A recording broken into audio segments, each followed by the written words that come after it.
যশোর সীমান্তের শূন্যরেখায় ৩ দিন ধরে নারী শিশু সহ ১৩ জন আটকা আছে। এতে সেখানে মানবেতর দিন কাটাচ্ছেন তারা। দর্শক, এই বিষয়ে আরো জানাতে এই মুহূর্তে যশোরের বেনাপোল সীমান্তে আছেন আমাদের সহকর্মী জাহিদ হাসান। সরাসরি যুক্ত হচ্ছি তার সাথে। জাহিদ, সীমান্তে আটকে পড়াদের বিষয়ে বিজিবি ও বিএসএফ কি বলছে? তাদের কোনো পরিচয় এখন পর্যন্ত জানা গেছে কিনা? কি তথ্য আছে?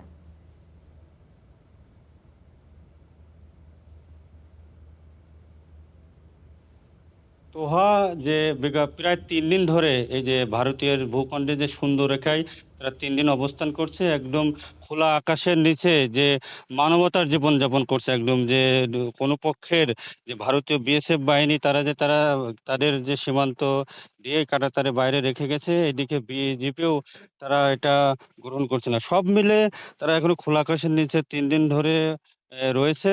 আমরা বিজিবির সাথে কথা বলেছি, তারা বলছে যে তারা বিগত ৩ দিন ধরেই বিএসএফ এর সাথে পতাকা বৈঠক একাধিকবার পতাকা বৈঠক করেছে, জন্য আহ্বান করেছে, কিন্তু বিএসএফ এর পক্ষ থেকে তারা কোনো এম যে প্রতিক্রিয়া তারা সেটা পায়নি। আজকেও তারা কয়েকবার দফা হচ্ছে বিএসএফ এর সাথে পতাকা বৈঠকের আহ্বান জানায়, তারা কোনো সাড়া দেয়নি।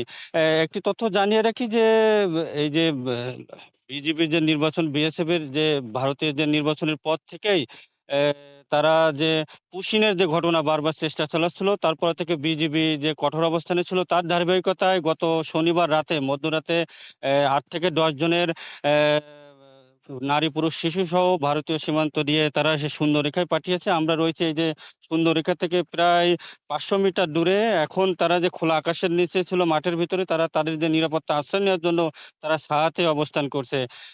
একটি তথ্য জানিয়ে রাখি যে আমরা বিজিবির সাথে কথা বলেছি।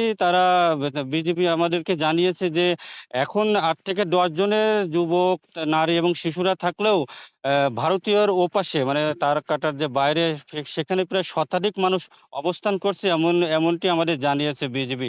সব মিলে এই যে পুশিনের ঘটনাকে কেন্দ্র করে পররাষ্ট্র মন্ত্রণালয় থেকে এবং বিজিবি থেকেও তার সাথে কথা বলার চেষ্টা করছে। সব মিলে তোহা একটি তথ্য জানিয়ে রাখি যে আজকেও কিছুক্ষণ আগেও পতাকা বৈঠকের মাধ্যমে আহ্বান করেছিল, কিন্তু সেভাবে তারা সাড়া পায়নি বিজিবি।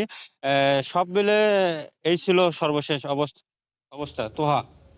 জাহিদ, আপনাকে ধন্যবাদ। দর্শক, সীমান্তে আটকে পড়াদের বিষয় নিয়ে বিস্তারিত জানাচ্ছিলেন আমাদের সহকর্মী জাহিদ।